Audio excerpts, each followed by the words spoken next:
Welcome to the SALVANT report. My name is LEGRAND, PARISIEN, SALVANT. As workers break ground on a president-proposed ballroom, the SALVANT report takes a look back at the history of physical update to America's most famous residence. From simple wallpaper and upholstery swaps to major interior transformations, it's become somewhat of a tradition for president to remake the property at the start of a term. The design talents chosen to re-envision those spaces, the scope of the changes, and which specific furnishings, fabrics, and finishes are sourced and are opportunities to make a public statement. After all, politics are played out, significant announcements are made, and press conferences are hosted within the rooms, garden, and offices of this famous home. Further, each glimpse of the private living spaces gleans more intimate information about the president's personality, taste, and lifestyle. For 150 years, however, presidents, administrations, and White House staff have longed for a large event space on the White House complex that can hold substantially more guests than currently allowed. The White House is one of the most beautiful and historic buildings in the world.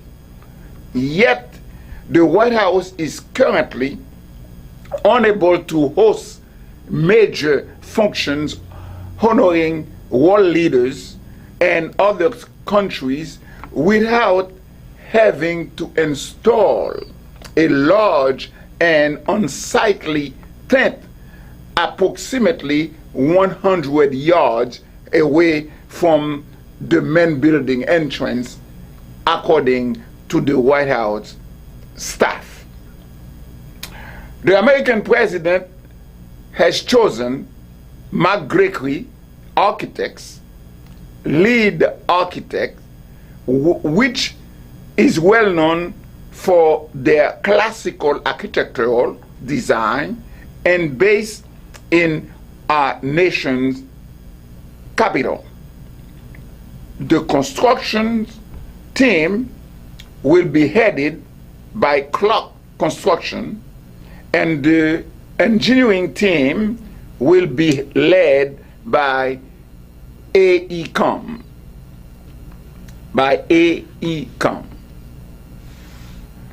The White House, or let's say the United States' most famous home, appeared ripped down last Monday when dramatic images emerged showing White House renovation well underway. As part of the American president's plan to add a ballroom to the historic property, the East Wing was partially demolished to make room for the new space. While it is one of the most significant changes to the property in decades, the last major renovation happened between 1948 and 1952, and it is far from the first update to the storied residence. The White House ballroom that the current president wants to add to the historic property will be substantially separated from the main building of the White House, substantially. But at the same time, its theme and architectural heritage will be almost identical, according to the White House staff.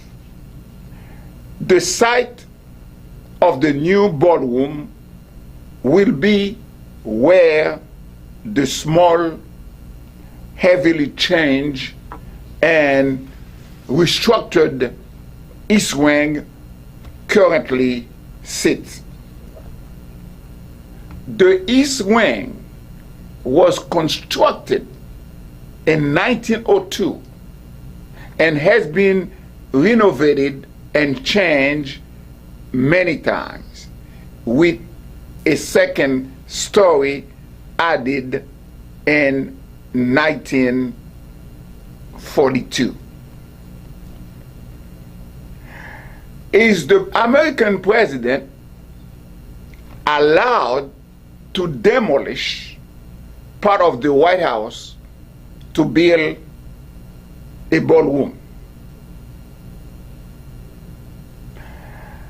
The site of the demolition, as you see on your screen, has sparked an uproar from Democrats as well as conservation groups, including the National Trust for Historic Preservation, which wrote a letter calling on the president to hold a public review process.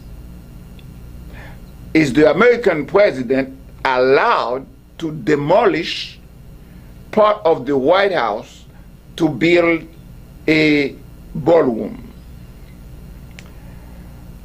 Under a nearly 60-year-old law, the White House and several other notable buildings are exempt from a key historic preservation rule, though one expert told the BBC that the president typically follow it anyway. What is the law? As he said, that we talk about the 60-year law, and this law allowed the president, that look for the law, allowed the president to demolish the part of the White House without asking or without go to the process of this demolition, what we call the historic preservation rule. What is it? Under the law known as the National Historic Preservation Act, the federal agencies are required to examine the impact of any construction project on historic properties. Specifically, Section 106 requires the agencies to undergo a review process, including getting input from the public. Then President Lyndon B. Johnson signed a law in 1966, after a period of rapid development in the U.S., including through federally funded infrastructure projects, as concern grew that cultural and historical landmarks were being destroyed. Is the president allowed to demolish part of the White House to build a ballroom? The answer is yes and no. Why is the White House exempt from that law? We're talking about the National Historic Preservation Act of 1966. Why is the White House exempt? And that the president, with his dictatorial tendency, didn't want, and will not talk to anybody to ask for permission or to ask for advice or suggestions or to the process of the review process, because the historic preservation rule asks for it. According to section 107 of that law, of the act, we're talking about the National Historic Preservation Act. But according to section 107 of the act, 3 buildings and their grounds are exempt from the section 106 review process. What the section 106 says, it requires the agencies to undergo a review process, including getting input from the public. Then President Lyndon B. Johnson signed a law, and in that section 107, the next section of the act, exempt 3 buildings and their grounds. They are exempt from the section 106, which is the review process. The White House, the U.S. Capitol, and the U.S. Supreme Court building. These 3 buildings are exempt from the National Historic Preservation Act of 1966. Is the president allowed to demolish part of the White House to build a ballroom? Yes, according to the law, section 107, because the White House, the U.S. Capitol, and the U.S. Supreme Court buildings are exempt from that review process. In the past, however, typically all presidents, they have voluntarily submitted their plans to the National Capital Planning Commission, which oversees federal building construction before the construction project begins. Presidents who are not saying the state is me,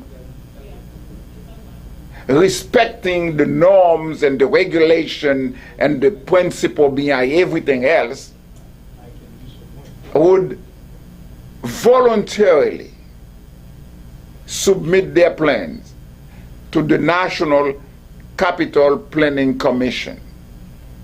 As you will it for this president and the White House, you are listening to me, good luck.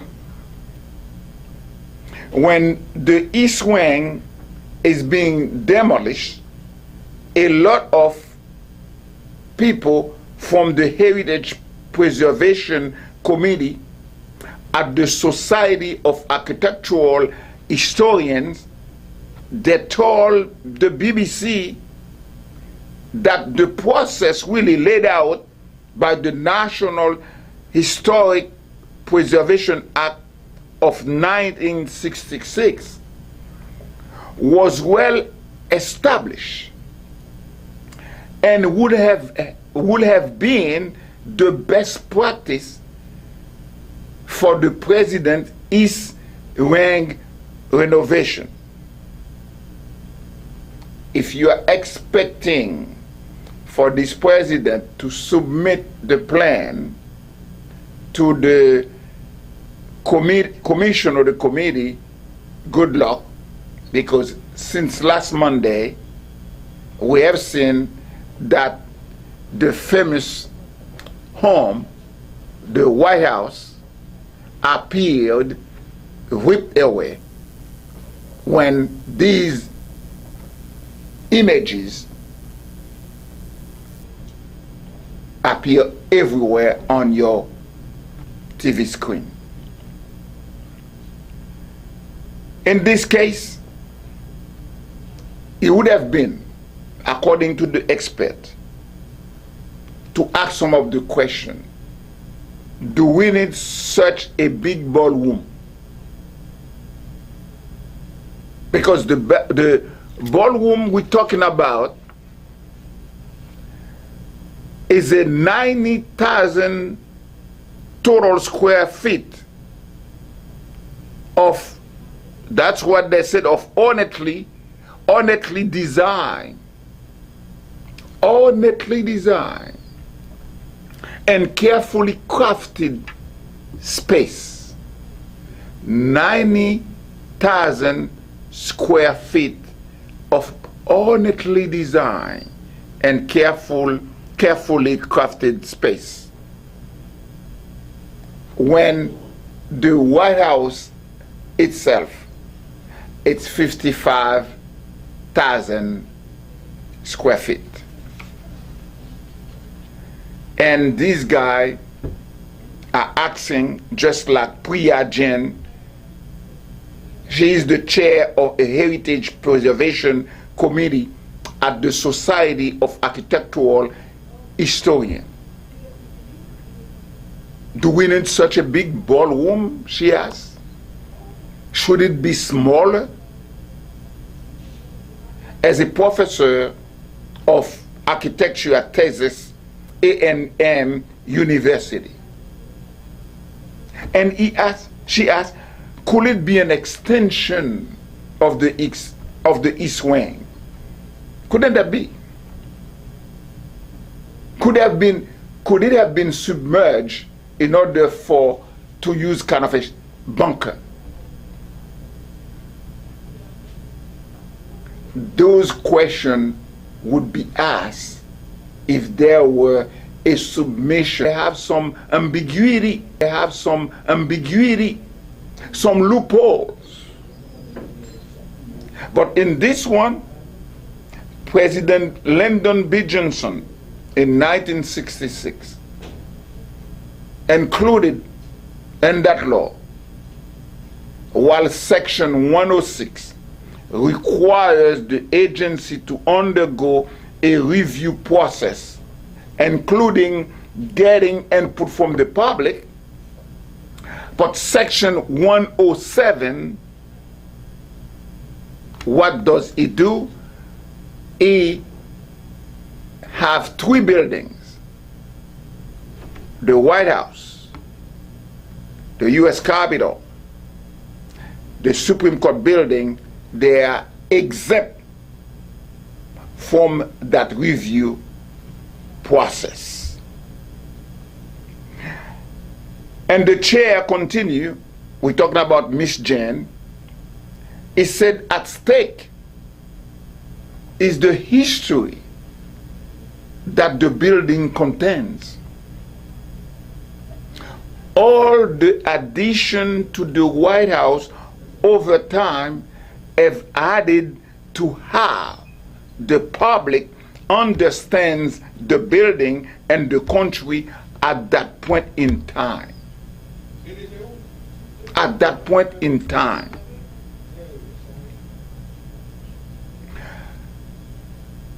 What we're going to say in our title, you see, White House, kind of a timeline of White House renovation through the years. White House renovation through the years. Let's chronicle. Because just as I said at the beginning, as workers break ground on the president's proposed ballroom, the SALVANT report takes a look back at the history of physical update to America's most famous residence. Let's go back to 1789 to 1880, I'm sorry. That was the beginning. Helmed by George Washington himself, the process for building a home for the young nation's leader began with a design competition. The president's favorite submission came from Irish-born architect James Hoban, whose work Washington had admired in Charleston County Courthouse, and construction on the classically inspired structure began in 1792 and finished in 800, just in time for the country's second president, John Adams, to call it home. At the time when this White House is setting and starting a war against immigrants. Now, the same people in the White House who hate immigrants, sitting down in the White House that was made the structure. It was made by an Irish-born architect, an immigrant. Design that classical inspired structure, which we said during our program that the White House is one of the most beautiful and historic buildings in the world.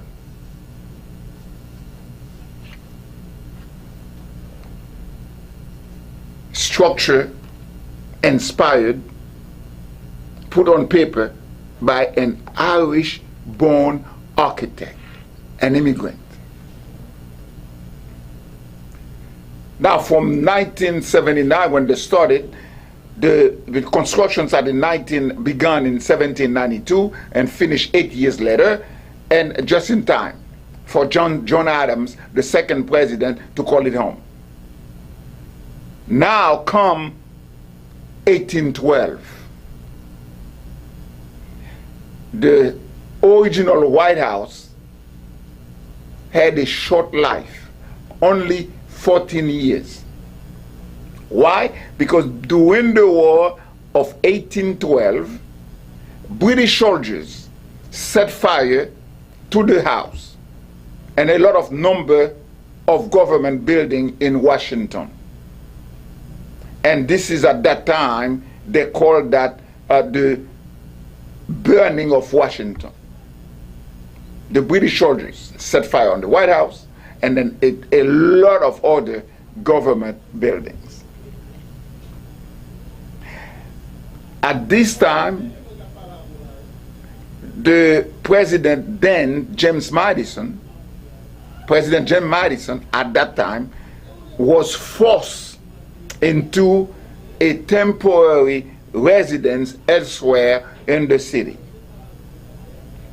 The same Irish-born architect, he was still alive, and Monsieur Hobben oversee the reconstruction of the White House, which was completed in 1817.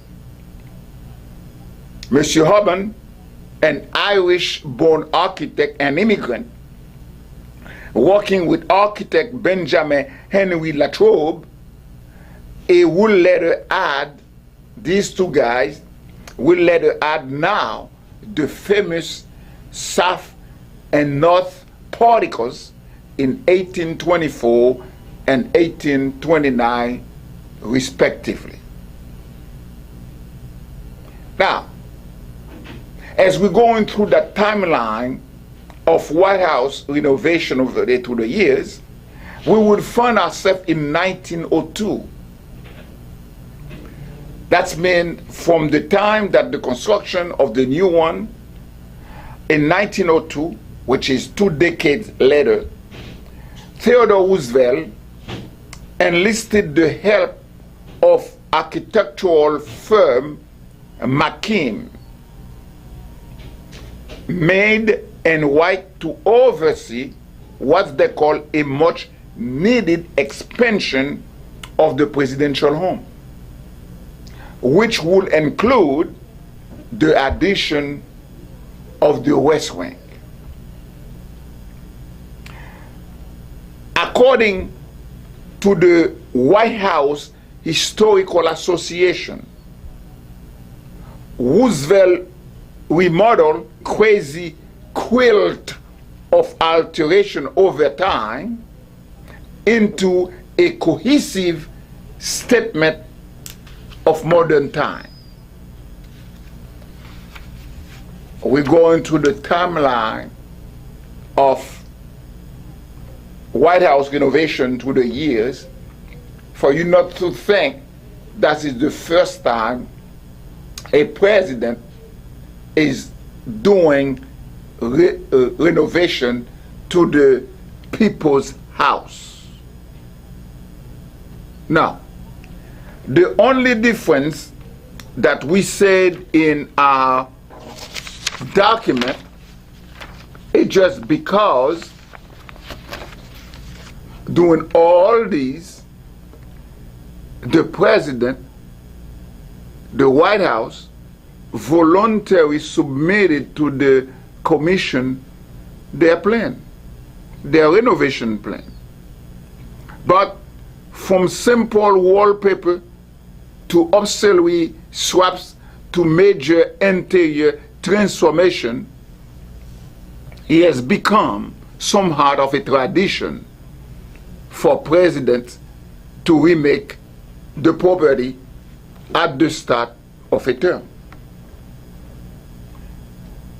From 1902, where with courtesy of Roosevelt, which according to the White House Historical Association is remodeling, has transformed the White House from a crazy quilt of alteration over time into a cohesive statement of modern time.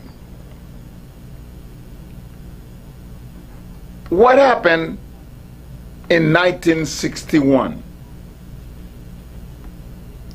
We found ourselves with Jacqueline Kennedy. They asked the question if Truman saved the home's structural integrity. That meant the White House structural integrity was saved by Truman with his renovation. Then the Kennedys saved his historical integrity because Jacqueline Kennedy's goal was to use the residence to showcase the American presidential history. Jacqueline Kennedy said, everything in the White House must have a reason for being there. It would be sacrilege merely to redecorate it. A word I hate. It must be restored. That's in the White House, the people's house, and that has nothing to do with decoration. That is a question of scholarship. And that's the reason, because of what Jacqueline Kennedy did and the Kennedys, and then we find out that the First Lady has earned an honorary Emmy. It was good work, because it said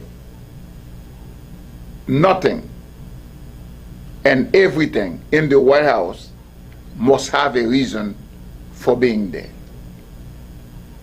Is the ballroom a reason to be there? That is for you to know. We jump to 1979. In many ways, ahead of his time, the Carter administration installed the White House very first computer, as well as a set of water heating solar panels. 1979. The Carter administration was ahead of its time to install the first computer in the White House. And then we come to this moment with a $250 to $200, $200 million, nobody knows, because that number changes every day. This is the White House for you. But a 90,000 square foot ballroom. I can report to you, to our research, that many architectural historians and other industry professionals have expressed concern over the changes. In a statement shared on October 16, the Society of Architectural Historians said, and they wrote, while we recognize that the White House is a building with evolving needs, and that he has undergone various exterior and interior modification since construction began in 1792.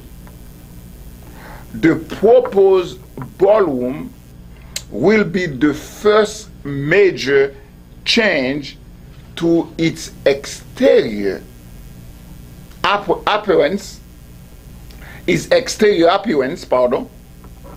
in the last 83 years. Meaning, since the construction of the East Wing in its current form, which was built in 1942. And this East Wing is gone as we speak. And the Society of Architectural Historians said, therefore, a such significant change to a historic building of this import should have followed a rigorous and deliberate design and review process. That's what they said. Was it done? No, because the president didn't submit the renovation plan as past presidents have done, even though Section 107 of the Act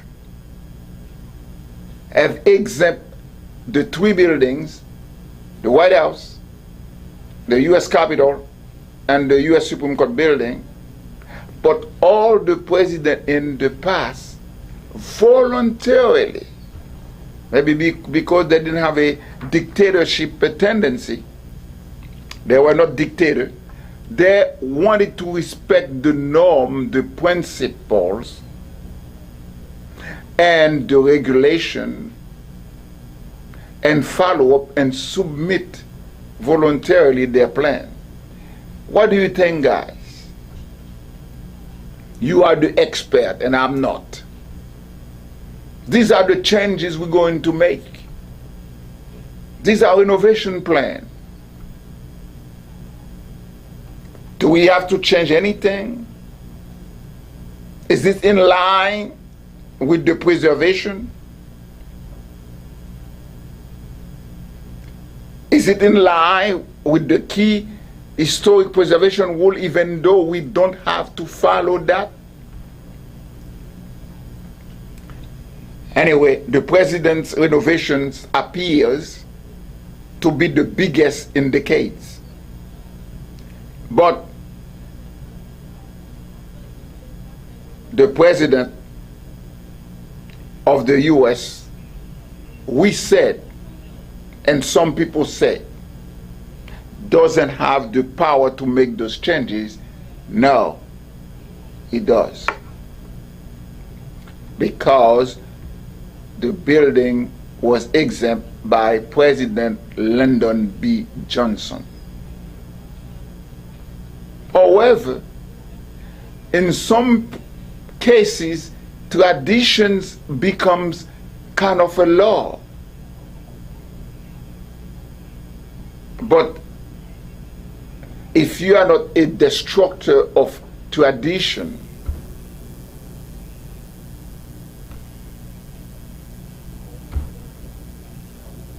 you follow it. You say, hey, why not? Hey guys, I'm submitting today my renovation plan. What do you think? That's it. That's it. However, this is not that is being done. The East Wing is gone. And